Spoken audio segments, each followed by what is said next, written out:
welcome to another episode of Dad Can We Talk. I'm your host, Anthony Ray, and this is episode 46 of Dad Can We Talk. Y'all listen, man, there's a lot of things going on right now. A lot of good things, man. Very, very, very good things are happening right now. First thing I want y'all to know, man, on May 21st, Dad Can We Talk will be a part of a music summit, a hip hop music summit, and we will be doing our first live event. So that will be May 21st. It's a Friday night from 9 p.m. to 10 p.m. Um, I'll set up and there will be a crowd and I will be asking the crowd questions, man. We're gonna be getting some feedback, man. So we're gonna get it popping, man. So I'm very, very, very excited about this. I got contacted over the weekend about it. So yeah, y'all continue to stay tuned and look forward to that. For all of my followers out there, man, I need for y'all, please, please, please, if you really love me and you really support me, I need y'all help. I need y'all to go and subscribe to the podcast on whatever platform that you listen to it on. And if you have the ability to on your platform, I need for you guys to leave a comment, or leave a review. I need to hear some feedback, and that's just a good way to grow. And the more and more traffic coming through there, man, it just helps the podcast continue to grow. So for all my loyal supporters out there, man, I need y'all. I need your help in that area. And I got another announcement. Well, not so much of an announcement, but I wanted to big up the Talk About podcast. I'm a part of the Black Podcast Collective, and Talk About Podcast is another podcast that is on this network, a great podcast. On this podcast, they discuss topics related to modern culture and society that affect the Black community. And they talk about topics such as parenting, finance, credit, community, wealth, physical, mental health education, and justice.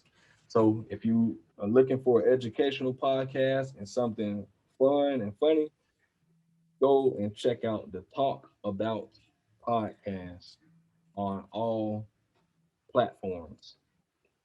And yeah, man, I just want to give another shout out to my man T Whitey and 6 o'clock Studios. If if you're here in Gainesville, Florida, and you're looking for some studio time, holla at 6 o'clock Studios.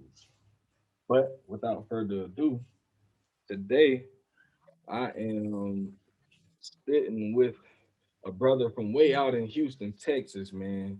This brother goes by the name of Will Mitchell. He's the host of Will Talk podcast, and he's a father, he's a husband, great guy. I've heard some of his stuff, man. Very insightful human being. And I'm just excited to be able to have the opportunity to sit down and talk with this man. So I want y'all to welcome to the show, Will Mitchell. How you doing, bro? Oh man, I'm blessed, man. I'm good, bro. I'm good. Thanks for having me, man. Yes, sir. Yes, sir. Yes, sir. Man, hey, listen, I'm ready to get to it, man, because I've been waiting to get you on, man. A couple things I want to talk to you about, man. A couple questions I want to ask you. And I'm just, I'm excited to hear, what you got to say, man. Okay. Because this ain't Okay. about me, but it's about you, my man. So we're gonna make Okay. this all about you today. So my first question on the podcast that I always like to ask is, what was your relationship like with your dad? Oh man. I was blessed, man, to have um two fathers, man. My biological and my stepfather. Okay. Um Answering first guy in my life, man, man, that guy there, man, he was the Yeah. coolest dude I ever met. Okay, man. Yeah. My love for Adidas was all because that my dad loves to run DMC. He kept his car Yeah. clean, he kept the house clean. We went to the barber shop. Okay. He used to drop little nuggets in my ear all the time about just, being held accountable, being a young man. So, that first 8 years of my life where he was a part, man. All of those fond memories I have, man, that relationship was really strong, man. And then again, I was blessed to have a stepfather. My mom remarried, and he was retired from the Air Force.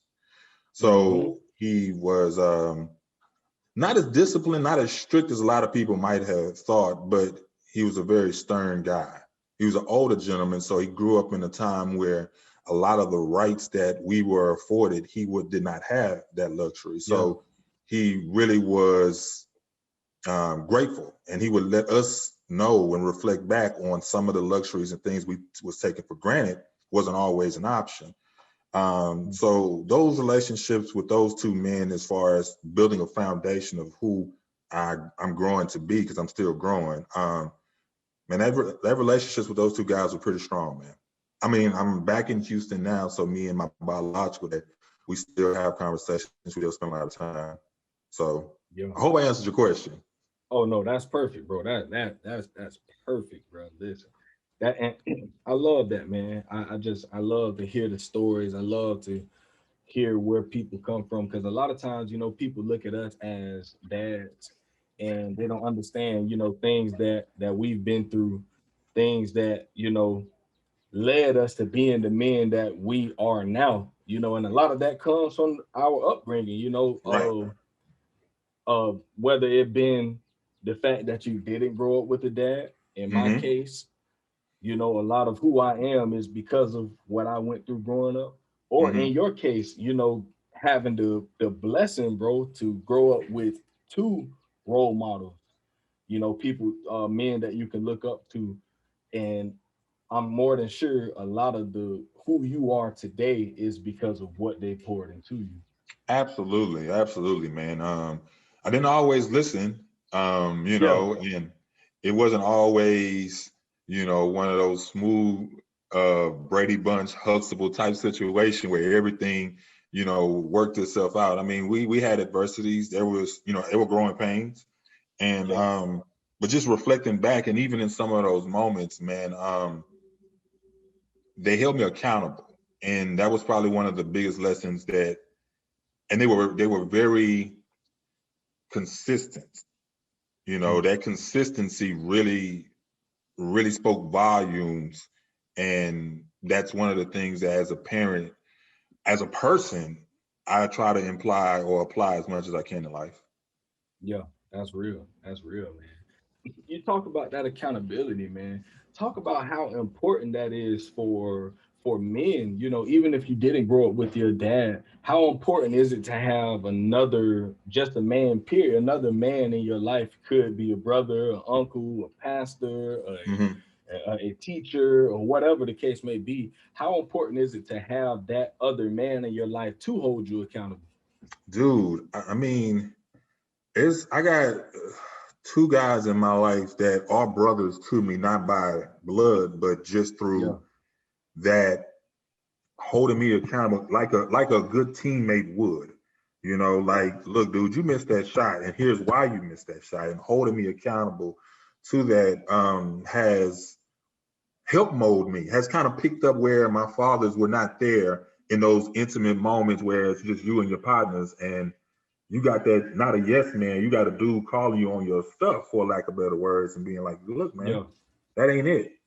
That ain't Agree. it. That ain't the way that we need to go about doing it. That's not what I expect of you.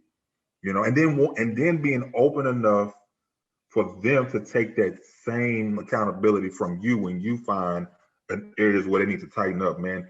It Yeah. speaks volume. I can't quantify with words or with a number of how important having that person in your life. And regardless, sometimes even when you don't want, they'll call you and still be like, yo, I know you ain't called me. What's up? And then when they Oh find out yeah. what's going on with you, they like, yo, man, that ain't it.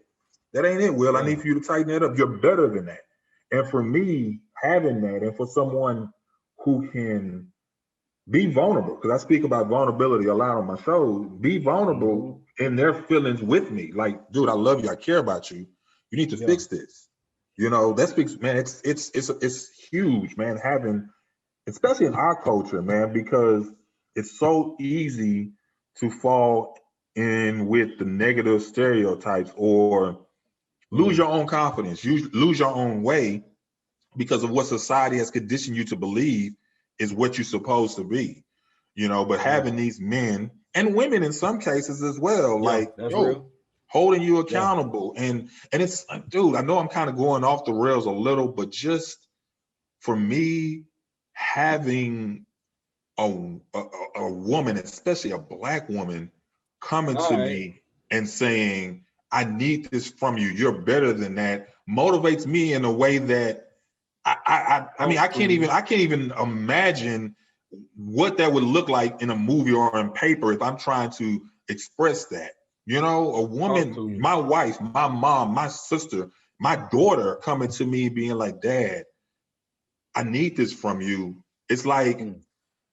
it's almost like I'm 5 years old and I'm getting a whooping all over again, but just Yeah. emotionally with words, Yeah. So that accountability in whatever shape, man, is so important. And dude, I can go on and on about how important accountability is, because your circle gets so smaller sometimes when you start holding people accountable. You start Yeah. exposing people, man. And dude, when you start exposing people, it's like, dude, I don't want us to not kick it the way we used to, but dude, I'm holding you accountable and you're not holding your end.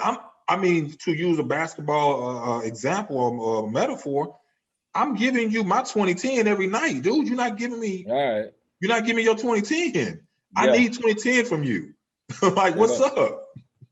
So yeah, Straight up. accountability is huge for me, man. That's Huge. real. No, it's crazy because in almost every industry, it's like that. Like you bring the basketball analogy. If LeBron is giving you a triple dub every night, and Anthony Davis ain't picking up his weight, you better believe him and LeBron is gonna have that conversation, They and have to. LeBron is gonna have to tell him, bro, listen, you the second man, bro. Come I on need now. you. Hey, bro, listen, I need you. In some cases, you the first man, bro. I Right. need you. Right. So and LeBron would not be wrong for asking that of him because Mm-hmm. he understands his value. Right. So Right. when we understand each other's value, then we understand the need for accountability. You talked about in a marriage sense.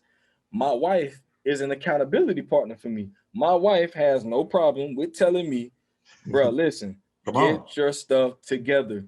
Why? Because she understands the value that I bring to our family. And in the same case, I understand that about her too. And I must Mm-hmm. hold her accountable because I understand just how valuable she is to our Mm-hmm. team. Right. So Right. yeah, Right. good stuff, bro. Very, very, very good stuff, man. For all y'all that listening, man, find you an accountability partner.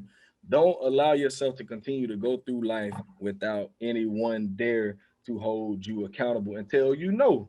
Because sometimes you need those people that's gonna tell you no and tell you that you're doing wrong. And And when you're I not would right. like to add a piggyback to that, man. Get comfortable being uncomfortable. Because a Okay. lot of times, man, we surround ourselves with people that make us comfortable, All and right. we settle, we get complacent. I mean, get comfortable with being uncomfortable sometimes. Like, okay, I'm outside my box, and it could be for a benefit. So you need to have Mm-hmm. those people that challenge you, to your point, challenge you and make you uncomfortable sometimes in your way of thinking, especially when you find yourself stagnant. You hit That's a real. wall. It's like, man, I mean, I ain't really progressing where I need to in whatever the field may be, because you're getting too comfortable. It's That's kind of real. like I work out, so it's muscle confusion. You know what I'm saying? Do Mm-hmm. something different, because you're doing the same thing in the gym. It's like, okay, you ain't getting no change in your body. Okay, well, mix it up some. So yeah, That's absolutely. real. Get somebody that's gonna hold you accountable and put your feet to that fire. That's real. That's real, man. What was I want to switch gears here, man. What Okay. was your reaction when you found out the first time you found out that you were about to be a father, man? How did you feel? What went through your head Oh that man, that dude. moment, man? That moment, oh man, nerves, Yeah. man. I I mean, you have an idea of how you're gonna, you want this to work out, and just kind of dad I want to be, and this is how kind of husband I want to be, and all of those things there, man. But a good friend of mine who holds me accountable, his phrase Yeah. is, all of that's more than a notion until it's time. you know. So when it was showtime, stage fright hit me. So I was like, okay, I hope all of the stuff that I've seen other people do as far as how to hold the baby, how to change the diaper, I do all of those things, man. I was nerves, man. I would say the first feeling of when I was told that, hey, you're gonna be a dad, I got shook. Yeah, I got shook. And of course, me being a very competitive person, okay, I got to go through the process of getting better as far as how to wrap my head around it. So when the birth came, that those nerves turned into I have to jump in the mode. Now I got to do this. yeah, So yeah, that was kind of my first reaction when I got the news that I was gonna be a dad. that's real. And I think a lot of dads, especially a lot of black dads, feel that same way, man. But a lot of times, there's a negative perception, this negative stigma that's on us in the media. A lot of times you see in movies, in a lot of movies and TV shows, they show, young black men when they're having children, they show us as these men that don't necessarily want our children, men that don't necessarily, like we didn't want, like we're afraid of the commitment, Mm-hmm. but that hasn't been something that I've seen in my years, especially within our generation. I believe that a lot of us are changing, that a lot of us didn't grow up with our dads, Right. so a lot of us now say to ourselves, I want to be better, but why is it that you think that um that negative narrative exists out there? Man, there's so many variables. I can't say which would be probably the biggest, but outside of what we take in through our ears and through our eyes. Mhm. So the media, the music, print, video, music, Mhm. those things play a part in conditioning, because let's just be honest, everyone's not leaders. There's a lot of sheep out there, okay? Yeah, And I don't want to say the majority. I won't say that because I don't think that's fair. But I would say a large group of people are sheep, and they are easily to be led by things they hear or see. And once you get that in your head, you're almost programmed to think that way. You know, I feel like like I say, it can stem. There's so many variables where it could stem from, but I think one of the biggest ones is probably going to be the things we take in through our ears and through our eyes, as far as what we see on TV, in a video, on the news, what we hear through radio, and people talk about. Probably play with some of the biggest parts. Yeah. that's real. That's real, man. And one thing I always, one thing that I think about, is, yeah, it is hard, especially when you're attempting to be an active father, Right. really be involved. It can be scary and nervous at times.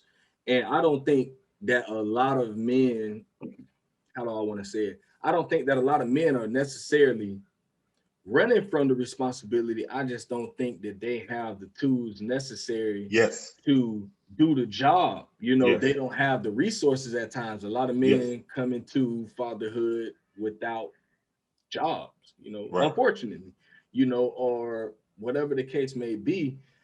So many men have these issues coming into fatherhood, and then they don't Mhm. have the support group Support around team. them. Mm-hmm. And man, I just think they end up folding, and it's unfortunate that we see a lot of that in our community, in the black community, because you know there are so many variables that go along with that. And I just think a lot of us lack the support group. I see a Absolutely. lot of young men that I don't think necessarily that they just don't want to be a part of their child's life. Some of these young guys that I've mentored and that I know, they're they want to be a part, but they just literally they don't even know the first thing. Don't even know And and how. and, and the thing about, they're scared to say that. Oh They're yeah. afraid to say, "Hey, listen, I need help." Hmm. So in in your experience, fatherhood comes with a lot of stressors. Hmm. How do you deal with those stressors? I know we talked about accountability earlier, but like, how do you deal with the everyday stressors of being um an involved dad and an active dad? How do you deal with the everyday things? Dude, oh man, wow, that is that. If you asked me that question 10 years ago, that answer is going to be different. 5 years ago, it'd be Yeah, different. Man, to be honest, maturity, yeah. really growing and being comfortable in who I am and what I represent. Hmm. Having the confidence to be able to be like, okay, this is who I am, this is what I represent, and it gives you that peace of mind to where it's not so much of a stressor because I'm confident Hmm. in the decision that I made. It gives you a peace of mind that I'm I'm okay here. Now there's things that take place, and I've talked about consistency from my fathers, even my mother as well. Anyone who had a hand in raising me, it started early with me and my children, as far as me being consistent. And when I say consistent, that's in whatever it is. If I was a bad dad, I was a consistently bad dad. Like, Yeah. just be consistent because that is what sticks. Consistency moves the needle one way or the other. So I was always consistent. So a lot of the stressors that fatherhood brought on, my consistency with my children, with myself, and my confidence, I handled it by being honest with myself. And that was hard at first.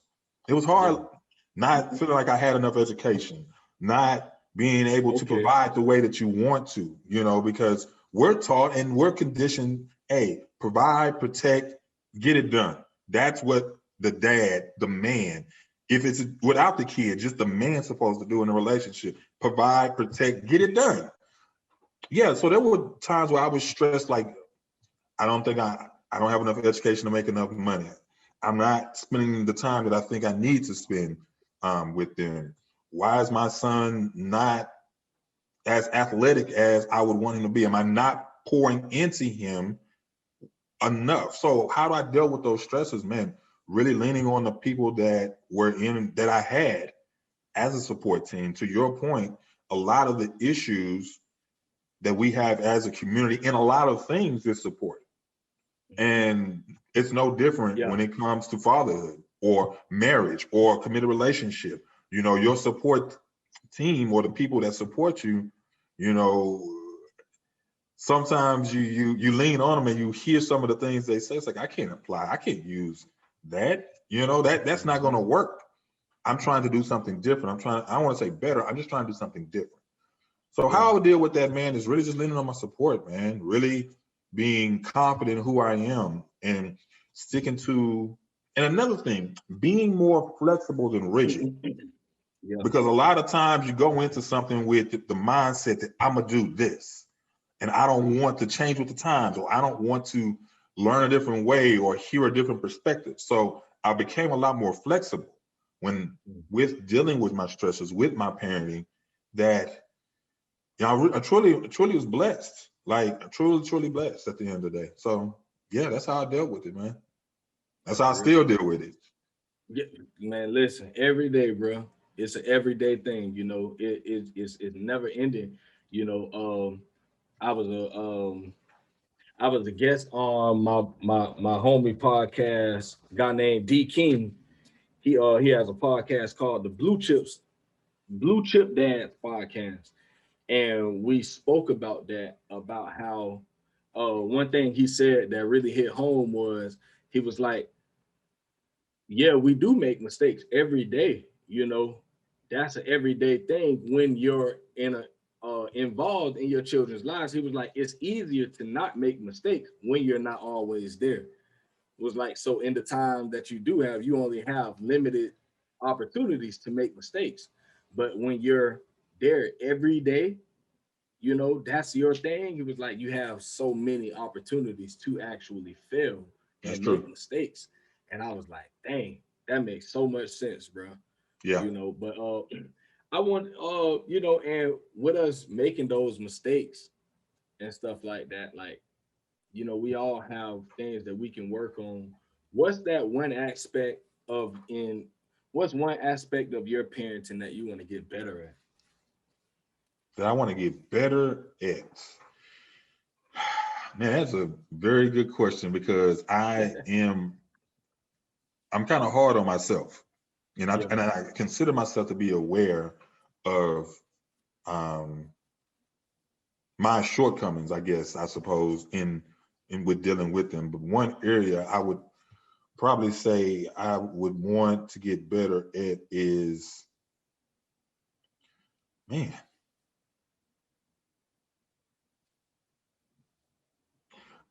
breaking through to my daughter.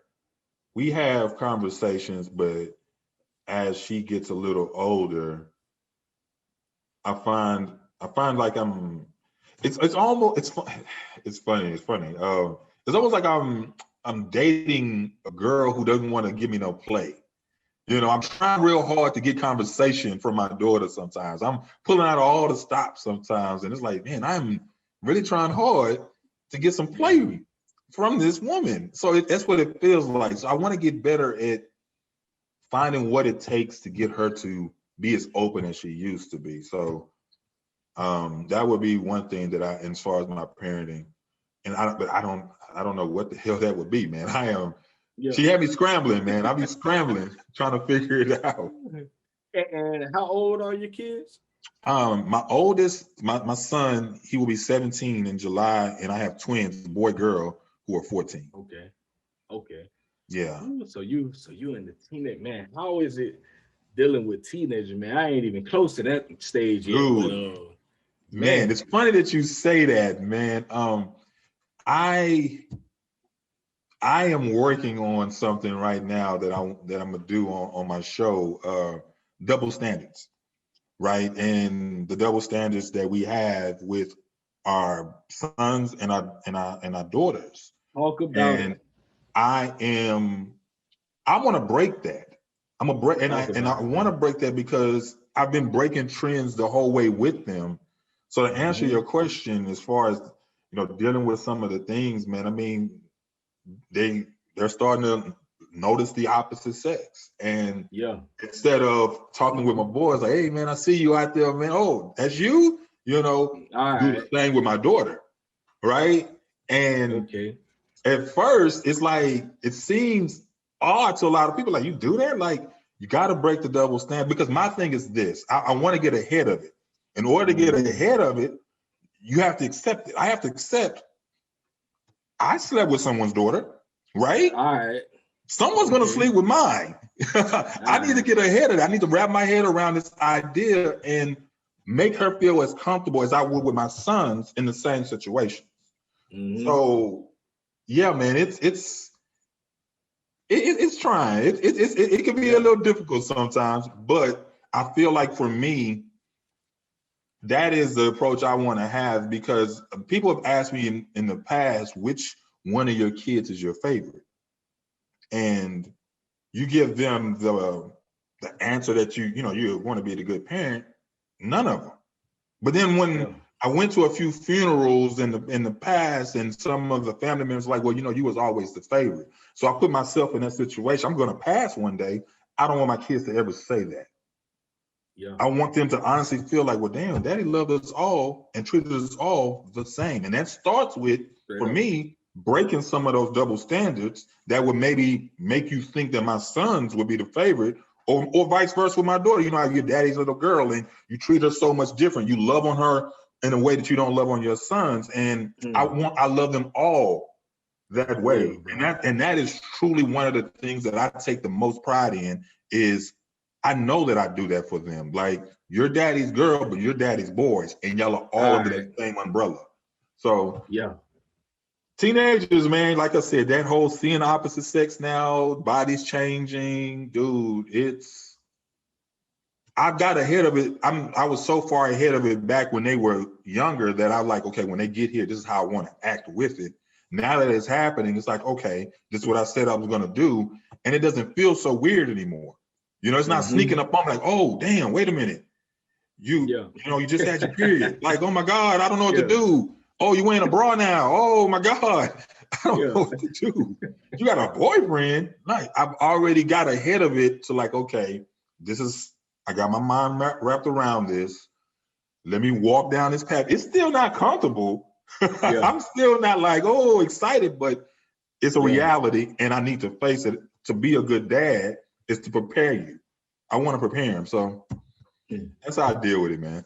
Man, bro, listen, that's so real because that's something that I've been saying for the longest. The double stand. I believe that this generation that's coming up now is so messed up by our generation. Because I made this point one day.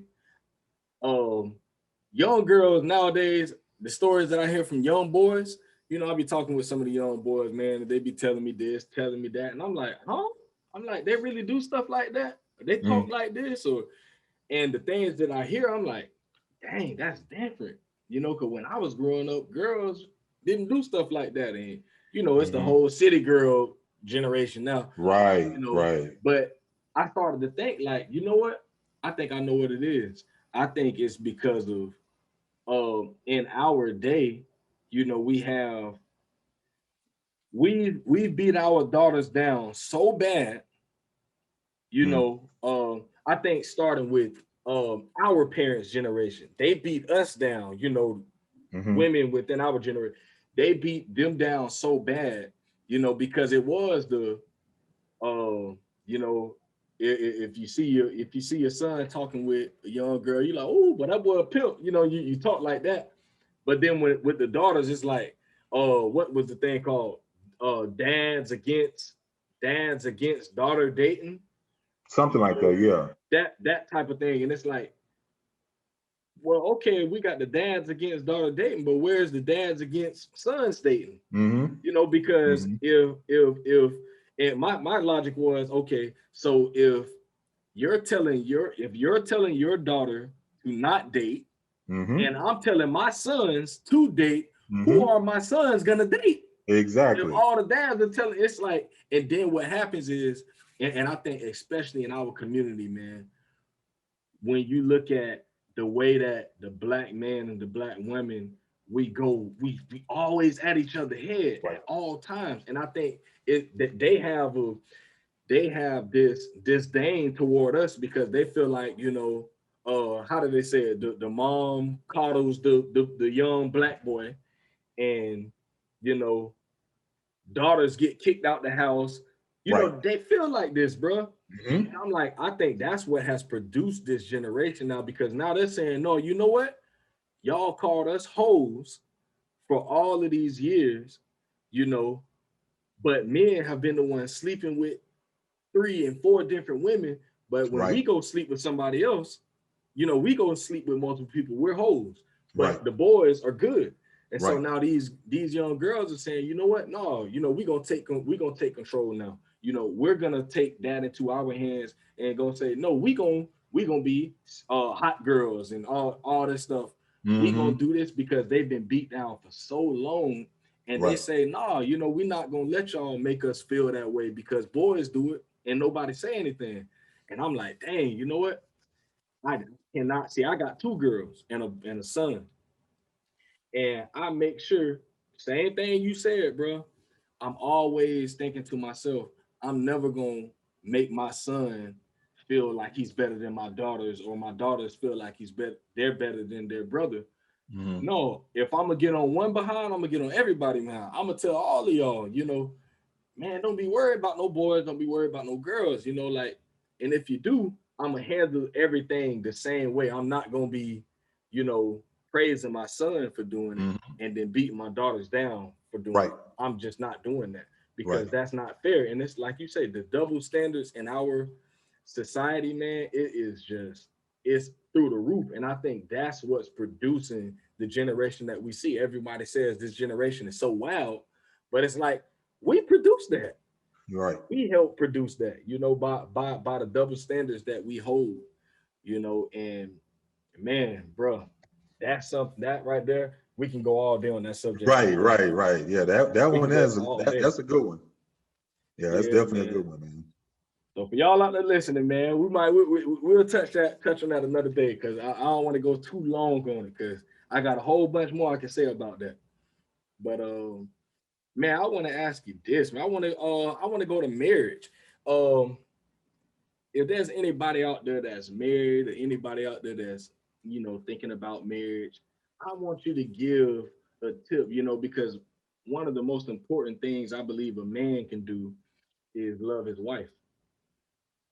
How important is it for a man, for your children to see you loving their mom if you're married to them?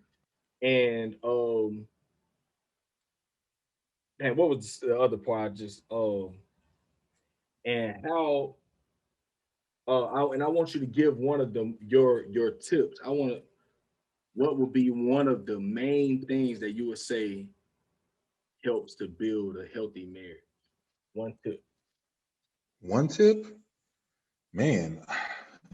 Well, I gotta stay with the one that I've been dropping the entire time is consistency.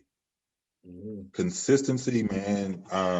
That translates into any and everything that you do, man. If you are consistent, man, at work, being consistent, parenting, being consistent in your marriage, that relationship, being consistent. And my thing is with consistency, a lot of times people hear that and they think that the frequency must be high because you're using the word consistent. Consistent can be like if I do this every 2 days, I do it every 2 days.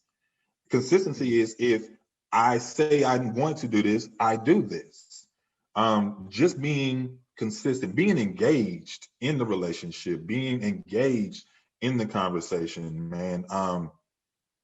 For me, it's really blossomed my relationship with my wife to where, dude, I never thought I'd drop the cliche, man, you married your best friend and this, that, and the third. She may not be quite my best friend, but she is a very close friend to me now because of those conversations now, me being engaged in the things that she likes, and encompassing some of it. Okay, you want to watch this? Let me watch this with you. Let me talk to you about this. Or you like going to wine bars? I don't drink wine. Let me read up on different wines and cheeses that go together so I can speak to it when we're there. I can order this for you now. And all of these things, like, oh wow, you listen, you're engaged, you're being consistent.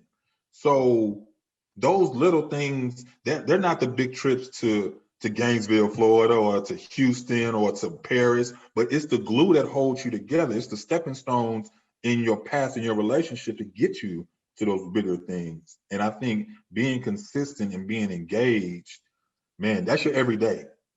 You know, that'll be my tip, man. I mean, I really feel like being consistent, being engaged in the relationship, in the conversation, will will move mountains for you, man. Will at least give you the tools that you need to move those mountains.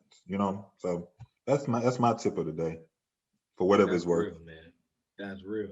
Oh, note taking for me. Note taking. Trust me, bro. I always learn one thing, sitting out of a pocket, and I'm note taking because there's some things that I believe I could take from that and add that into my marriage. Right, Just right. continue increasing. And that's one thing I always say. As a husband, we never stop learning, bro. Man, this, especially if you got the plan. I mean, we all should have the plan to be in this for a lifetime. Right.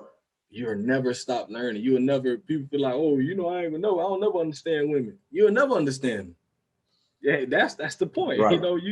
So, but just because you might not understand, don't mean that you don't try. Exactly. You know, you have to try. Exactly. You have to Exactly. put in that effort, man. Consistency. And that's how Right. you learn. Continue to when you're consistent with it. You begin to learn just a little small thing. It might be one Mm-hmm. thing, bro, Mm-hmm. that she might, to her it might be the world, Right. but to you it's just the smallest little thing, bro. Exactly. I thought, man, That's I real. learned that the hard way several times in my life, man. A lot of this is through trial and error, Yep. and I finally found a formula that, no, I will never understand the opposite sex or my wife or my daughter as far as that's concerned. But me being consistent gives me a better opportunity for them to better understand me, and we somewhere meet in the middle with all of this, because now I understand when you say this is what you mean. And now she understands when I do this is what I mean, So now it's the blending, the meshing slowly starts to happen, and then you can finish each other's sentences, and she knows what you want when you say this, and you got that plate already ready for you if that's the case, or whatever. With consistency, you're, like you said, you find out a little bit more about that person, and you learn from your mistakes. Like, I'm consistently doing this, and it's not getting the result that I'm looking for. Now, let me change it up a little bit and still be consistent. And I'm learning, okay, now I'm getting a response I was looking for. Now I'm getting the results that I'm looking for, and then in return, you're listening to her. You can start making the changes that she's asking for as well. And not necessarily when people hear change, I know we're off the rails, but I got to say this. When people hear change, they already assume that it's something negative. I shouldn't change to be with someone. But it's a compromise, because that's what a relationship is, regardless of the level of the relationship. Your friend you compromise with, the closer to your heart you get, the bigger the compromise is supposed to be, right? So she doesn't get any closer to your heart. Your kids and your wife doesn't get any closer. That's where the biggest compromise should take place. So when I am adding to my tool belt, as far as the different tools I have, from you telling me, hey, Will, maybe do this, hey, do that. I'm not changing. I'm still Will. I'm now Will with a screwdriver and a hammer and a jigsaw and a socket wrench, all these different tools now, because you have now told me I needed these tools. So I'm not changing to where I'm not Will anymore. I'm just Will 2.0, and that's okay. Straight up. That's okay. That's real. That's my 2 cents for whatever it's worth. That's real, man. Super real right there. Hey, man, y'all, listen, that's free game, man. Free game for all y'all out there, man. How do you and your wife co-parent? I think a lot of people look at co-parenting as only being something if you're not with the person, but nah, when you're in the house with the person and you live with that person, you must co-parent in order to do what you need to do. So how do you and your wife co-parent? That is a great question. And I have a scenario that you don't notice. This is my second marriage. My 3 kids is with my first marriage, in my first marriage. We've been married now for 3 years. And I was co-parenting with my ex-wife from 2 separate homes, right? Yeah. Now, you add another woman into this equation I'm already dealing with one woman and co-parenting from 2 separate houses, and we're no longer together. So that dynamic in itself is already going to be stressful, because I don't think they should do this. Well, they're with me, so they're going to do this. So that was already, a situation in itself. Now here comes my new wife, my new fiance, now wife. So when we have them on the weekends, I'm co-parenting, and she may not really understand the hill that I got to climb. I'm co-parenting from one house and in my own home. So I'm working double as hard to make sure that I'm pouring into them what's necessary, and not pouring in like, I don't want to pour this in, but your other mama across the way say I should pour a little bit of this in, so let me give you just a little. So to answer that, man, I speak to this a lot on my show as well, because it is truly my creed, my motto. I'm open in my communication. I'm honest in my communication, and I'm vulnerable in my communication. So when I am parenting with, my ex-wife, I communicate with her. The things that are important to me. I'm trusting that you're going to have my thought process in mind, to where I don't have to double back down on anything. And for the most part, we kind of see eye to eye morally on some things. There's some things, of course, that you don't. I pick and choose those battles. When in my marriage with the kids, how do we deal with it? By case by case. Everything's a case by case for the most part, but with that communication that, I'm not coming from a place of malice. Mm. And that dynamic in itself can be very difficult, especially with my particular situation, not your birth kid. So you would feel like maybe everything that you suggest, I'm shooting down and not giving you that weight that you deserve in being a parent here. So that was an obstacle that I had to, through consistency, through open communication. That's not the case. Mm. So, man, truly having those heart to hearts, like, man, dude, here's the thing, man, about me. I wasn't always this guy. Yeah. I was a guy who did not do this and would hold stuff in and then react later, or maybe even do some things later that I would regret. So again, trial and error, learning that I can't be that guy, that is not going to give me the results I need. And that's not the man I want to be. I became a guy who spoke more, who expressed himself, who wears his heart on his sleeve, his emotions are there. And I'm okay with that because I'm aware of all of the things that's going on. I need to be aware of it, and you need to know how I feel about it. Comfortable enough, and that's another a stigma that we have, that Black men crying, being sensitive, this, that, and the third. I grew up with. I'm the oldest of 9. I have 6 sisters. Right.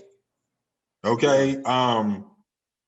I grew up listening to my sisters, my aunts, my mom, and other women in my life complain about a guy not being sensitive, aware. He don't do this. He don't say this. He don't go here. Right? So I'm hearing all of this, and I'm also being raised by these great men who are alpha males who, hey, go get it done. This, that, and the third, who don't really show these emotions. So I'm getting the best of both worlds when it comes to, okay, I understand what some of the women are saying they want, because you hear a lot of women say, I want a dude who's a guy, manly man, an alpha guy. So you don't want someone who's aware and sensitive to the things that are important to you? Like, you just want me to go through, make the money, come home, eat, and rinse and repeat? You don't want me to take the time and spend some time with you? Like, so I say all that to say that I am aware of, there's 2 sides to the coin. I'm more than just one or the other. I try my best to blend them both, and communicating and co-parenting in my home, man. I'm sensitive enough to my wife's needs, my kids' needs, even my ex. I even consider her, because I supposed to consider her because she's a part of the equation. So for me, man, being able to blend that, being able to be open, being able to be vulnerable. Because a lot of times, dudes, you say stuff and you say just enough to keep yourself protected. Like, I ain't gonna put it all out there. I'm gonna tell you some of my truth, but I'm not gonna put it all out there because I don't want to get my face cracked, or I don't want to look like a simp, or whatever the case may be. I don't want to be weak. Well, I'm okay with, and put it all out there. Take it for whatever you want, but at the end of the day, you're gonna know that I was truthful with you. And whatever you decide to do with it, I'm an adult. I'm a man enough to accept it either way or the other. But I'm gonna live in my truth. So for me, man, truly just being open in that communication, man, that really helps with our co-parenting. It can be a little difficult, man. The dynamic of our house is not it's not traditional. It's not the Huxtables. It's a blended affair. To your point, man, we were talking about structure and support. I want to break trends in my family, my lineage, my last name, Mitchell. I want for them to have a support system or a model of, this is how my dad did it, because this is how he said his dad did it, and this is how I want to do it. Be it if I'm going to be with my wife or with my husband or with my kids, and they had that support of how to do it. Like, have some reference point to refer back to. This is how my dad did it. I feel comfortable enough in this. I know I can lean on him or my mom or my stepmom in regards to this. So I don't run from the responsibility, because that's a lot of the stigma, is we run from responsibility.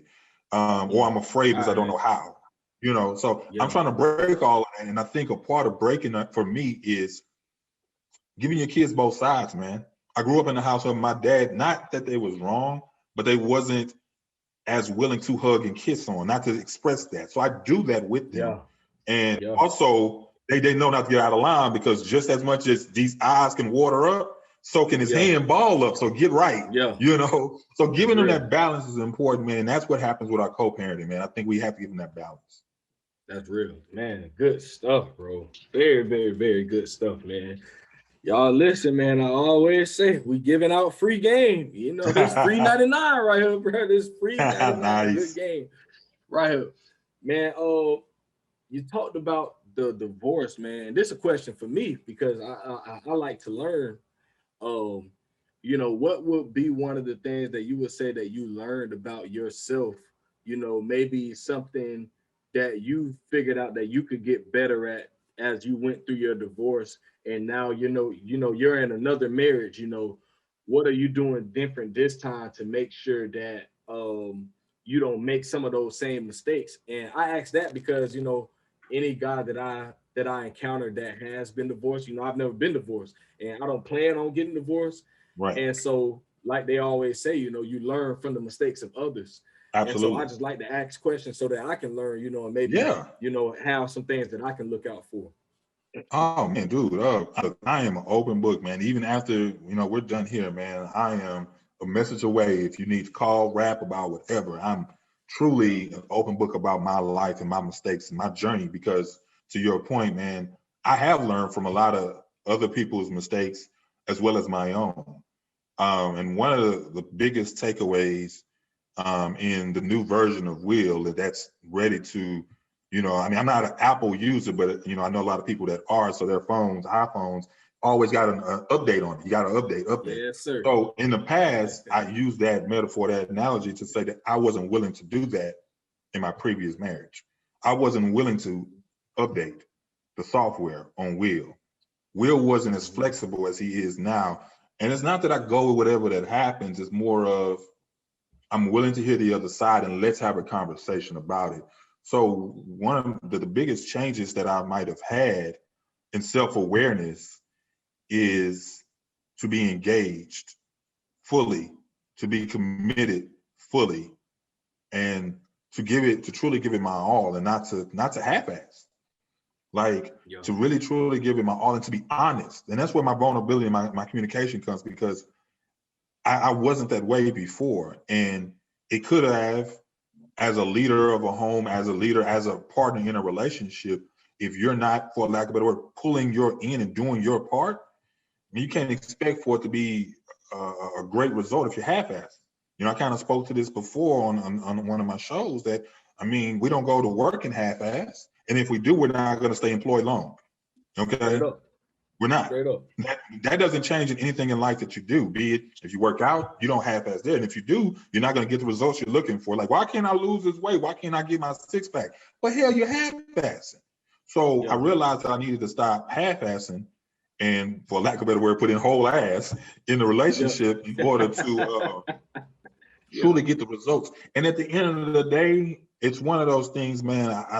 My wife laughs at me now because I find a way to make a sports analogy about everything.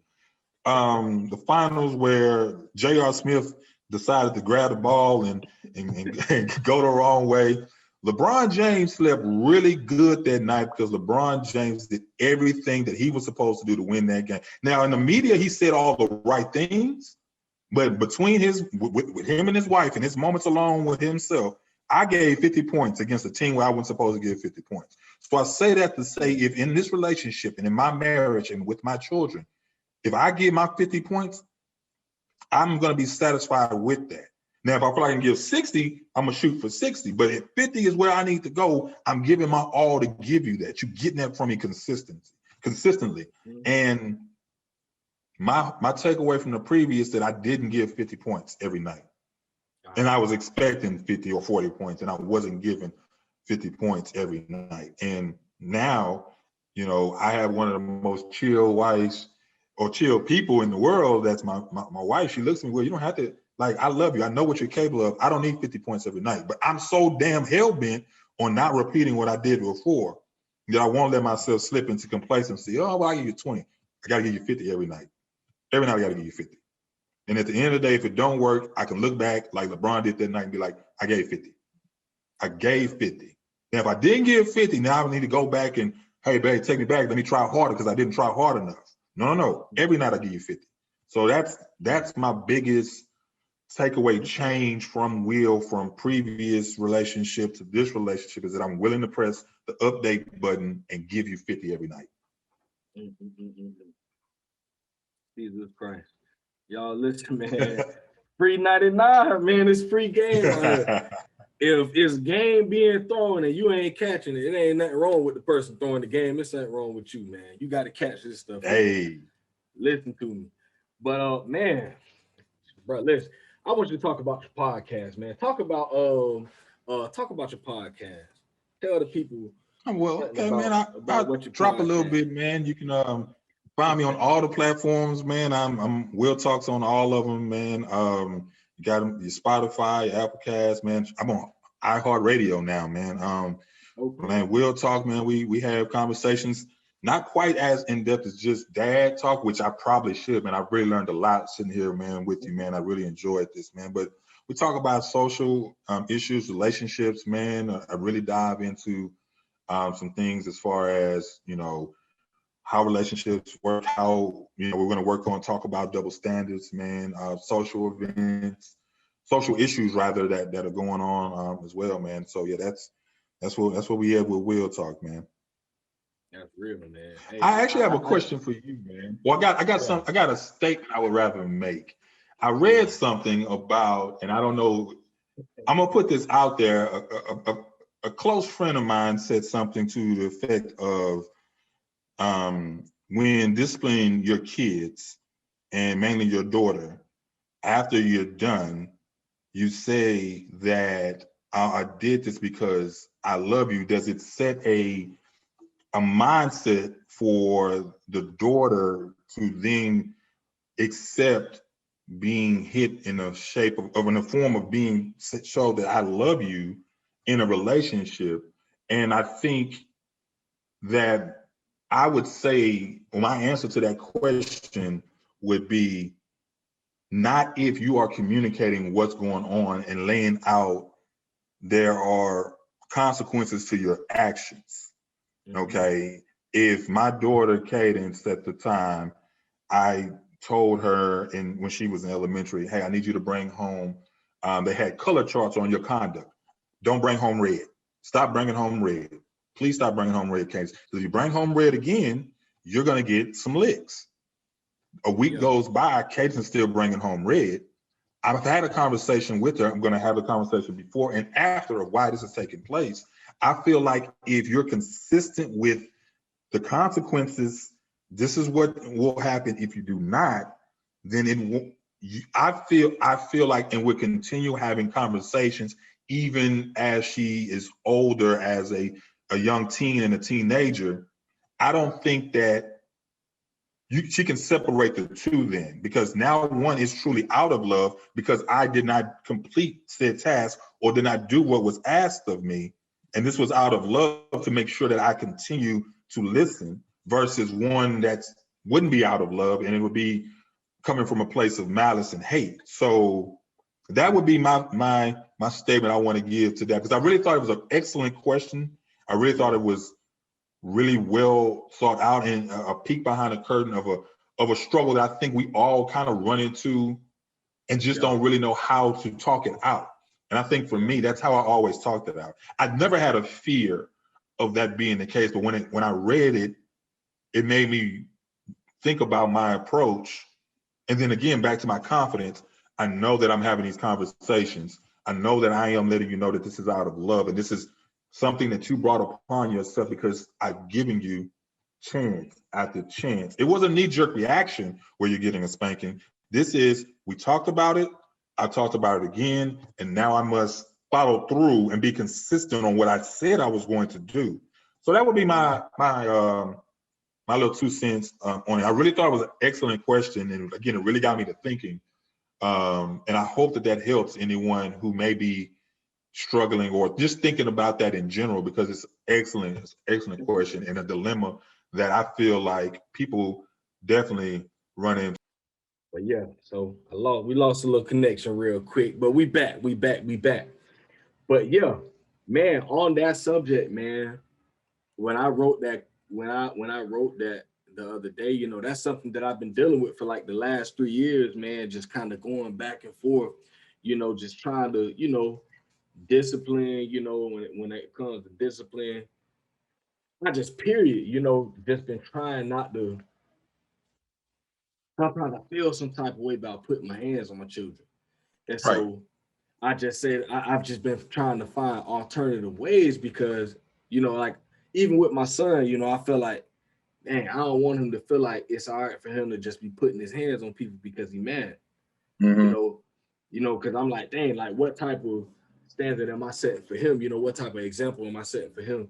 And I'm just trying to teach them ways on how to resolve issues, and I don't want to just get mad in a moment because they did something that I told them not to do, and then automatically now, okay, I'm gonna put my hands on you. I want to learn. I'm trying to learn more of. I want to talk with you. I want to sit you down and really understand where your mind is. Why Mm-hmm. are you doing these things? Like what is it about what you got going on up here that you keep doing what you're doing, and just really trying to understand them. And and I do a lot of self-reflection. And I think I started looking at, I think a lot of times when I would, get upset with my children and I would, you know, give them a whooping, it would be more of, I just got off work, tired, mentally, physically, and now these kids are driving me crazy and they're just doing everything I'm asking them not to do. They're doing everything. And then in the moment, I'm just like, all right, I had enough. And then, boom, I get them. And then I feel bad, like, that wasn't the way, man. It's like, it just never sit right with me. Like, and then even in times like what you're saying, just like really just laying it out for them, like, hey, listen, this is what daddy want from y'all. This is why daddy asking you to do what I'm asking you to do. Daddy don't want to have to be around fussing at you. Daddy don't want to put it. Daddy don't want to have to do none of that. Daddy Right. just wants you to follow directions. That's all I want from you, and just constantly doing that with them. And it's like, I think a lot of people just lose that patience with their children, you know, but I think a lot of people aren't losing. I think a lot of people do just really truly believe that, you know, like in your case, what you're saying, hey, listen, it's consequences here. You know, if you keep bringing these red marks home on these papers, listen, I have to get you. I gotta get through to you to get you to understand that there's gonna be a consequence behind your action. And so I don't think everyone does it, maliciously or out of anger, you know, and it's just something that I deal with. And I've had a lot of guys tell me like, "Nah, bro, you tripping. I got to get them jokers, man." And then I have a lot of guys, and then I have a lot of guys that say, "Man, that's something that I think about also." So I think it's just a good talking point. One thing I don't really like to tell people how to discipline their children. Right. Right. Yeah, yeah, and it's just something that I like to kind of throw out there, because I be Mhm. wanting to hear other people's perspective on it, man. Right. Right. Someone said something to me, man, many years ago that stayed with me, and I don't know who to give credit to for this because I don't remember who said it, but he said that there are rules outside of this house, outside of his house, that you have to follow. If you don't follow those rules, there's consequences. Yeah, So what I do to my children is to set them up because again, as a parent, I want to set you up for success. I want to prepare you as much as I possibly can to be successful. In order to do that is to set you up with realistic expectations of what happens if you don't follow rules. You yeah, can't go around running red lights. You can't go around robbing banks. There are rules in place. There's laws in place, and not even I took it biblical one night with my oldest son. It's like I have a rule book because he plays a lot. We play games, and at the time, strategy guides were really big. So inside of a Mm-hmm. strategy guide, it'll tell you what to do in the game in order to win the game, to beat the game. Well, I said, well, the Bible is my strategy guide for life, son. In this Mm-hmm. book tells me what to do in order to live a Christian great life and give myself a benefit to hopefully one day get into heaven, or at least be a great dad to you. So we all have a rule book to follow. Some of us follow it and some of us don't in life in general, but I'm setting you up for success. So there's consequences outside of this house. And I will be failing you as a parent if I do not get you to understand that if you don't do something, there's consequences involved. In my home, this is what it could be taking away a game. It don't always have to be, Yeah. Yeah. a spanking. But I feel like for again, you don't tell everyone how to, but I feel like if we don't set them up and let them know that there are consequences, we have failed them as parents.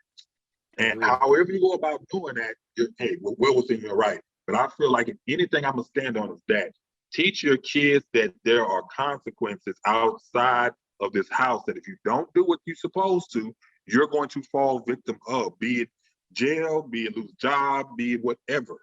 You know. Yeah. So yeah, definitely, man. I feel like however you go about doing that, it's great. But I really feel like that's something, especially for in our neighborhood, our culture, with our people, man. Our standards are different. How we're viewed is not as positive as everyone else. So we got to be on our stuff, man. We got to have it right. Have to. We have to. And it's not being hard on you because you think I'm hard. The world's going to be 10 times harder than dad ever would be because I love you. They don't. Yeah. I That's love real. you. This is out of love, but they don't. So, man, really a great topic, man. I really think it's an ongoing struggle. I think a lot of times in the Black household, maybe not so much as far as they call it corporal punishment or spanking a kid. We Yeah. do it, but we don't do some of the stuff that should maybe go along with that if that's a conversation. Yeah. That's real. Truly having a conversation, having to sit down. Oh, you acting like those white folks. You sit up here talking. No, this is healthy. I just don't Yeah. supposed to whoop you and walk away. You Yeah. need to know why this is taking place. I need Yeah. to heal you. My mom had this saying like, I'm gonna cut you up, but then I'm gonna stitch you back up. You All right. know? So I'm like, hey, mama, don't cut me, but I mean I get Yeah. where she's going, with that. Yeah. So yeah, man. Like I said, I go on and on. I mean, that's a really, really good topic for me, man, because we are putting our kids out in the world without training wheels. They got to ride the bike, but Mm-hmm. while they with us, we got to teach them how to ride that bike. You can't put them out there and expect them to ride the bike. Dad, you never even put me on a bike before. How you expect me to learn how to ride the bike? So for me, man, it's like I really feel like I've got to set you up for success. And the thing is, a lot of times, man, with my dad, man, they were so prideful as men that they would not ask for help. He Yeah. wouldn't necessarily reach out to other. Man, we have a plethora of resources at our fingertips now. I can Google how to do something that I don't know how to do now. Back in the day, you asked your daddy how to do something, he would hit you with "I don't know," and y'all stuck with it. You know. Yeah.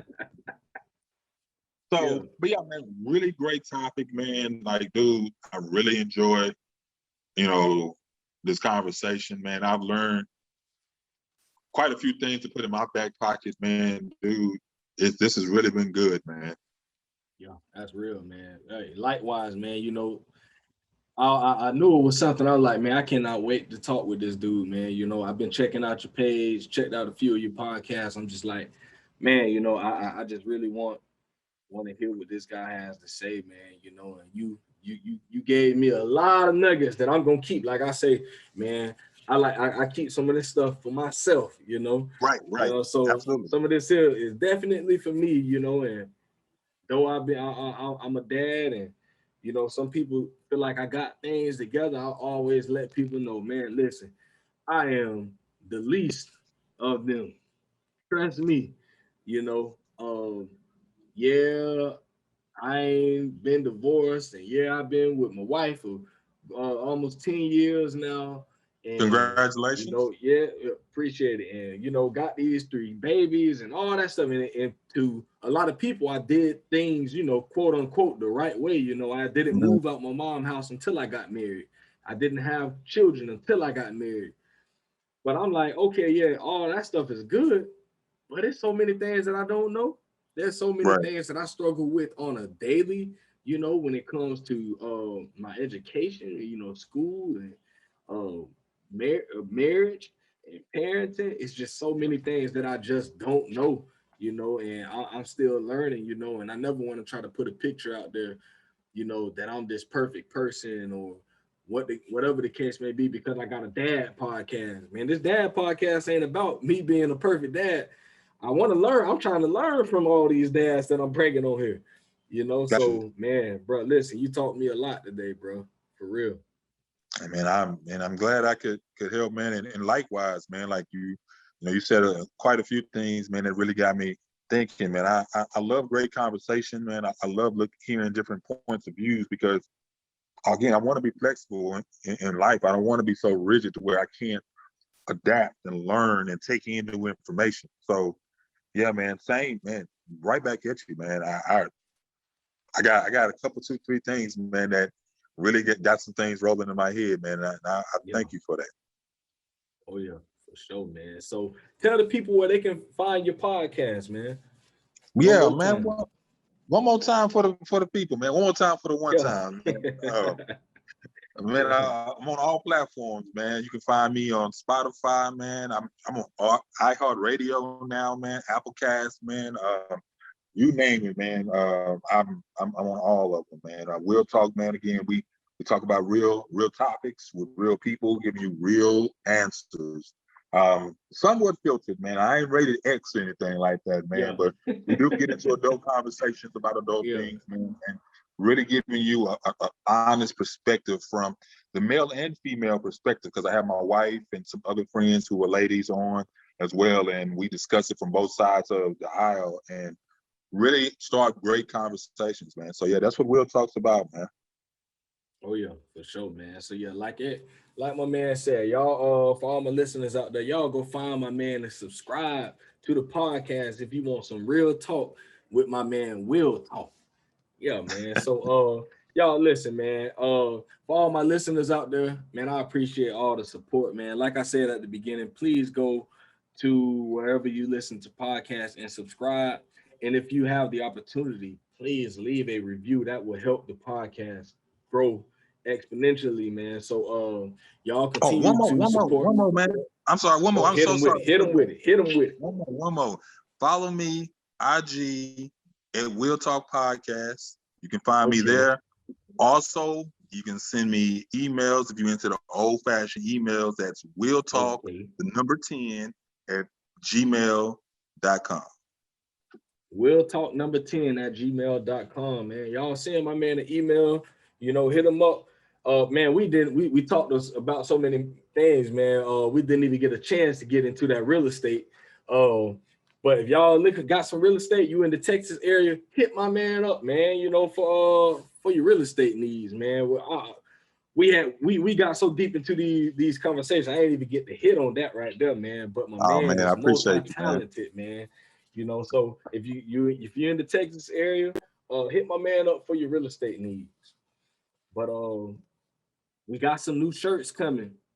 So I got my new designs. They should be done in about 2 to 3 weeks. So I'll keep everybody updated on that, man. Y'all stay tuned for the new designs. They're gonna be super fire. Y'all hear me, man? These shirts. I got these new designs, man. They're gonna be they're gonna hit, man. I got like Charlotte Hornet, a Charlotte Hornet design. I think I got the Denver Nuggets colorway.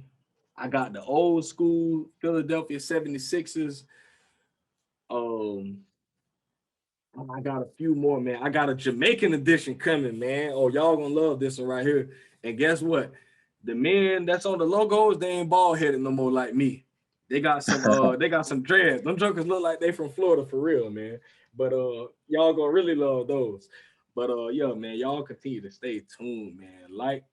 The Facebook page. I just uh started a new group on Facebook, a private group, man. Ladies, I love y'all, but this one right here just for the men, you know. So this new group is only for the men where we can have some real men talk, you know, in our own privacy. You know, I just want that to create that space for us men.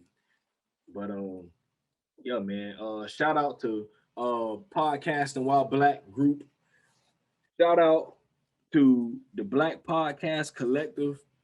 There's a lot of great podcasts that are coming, man. Y'all continue to stay tuned, man. Will, bro. When we get off here, man, you gotta send me your number, man. We gotta stay in contact, bro, for real. That's a bet, man. Consider it done. Yes, sir, man. But yeah, I appreciate you blessing the show, my man. Thanks for having me, man. Yes, sir. It's Dad. Can we talk? We out.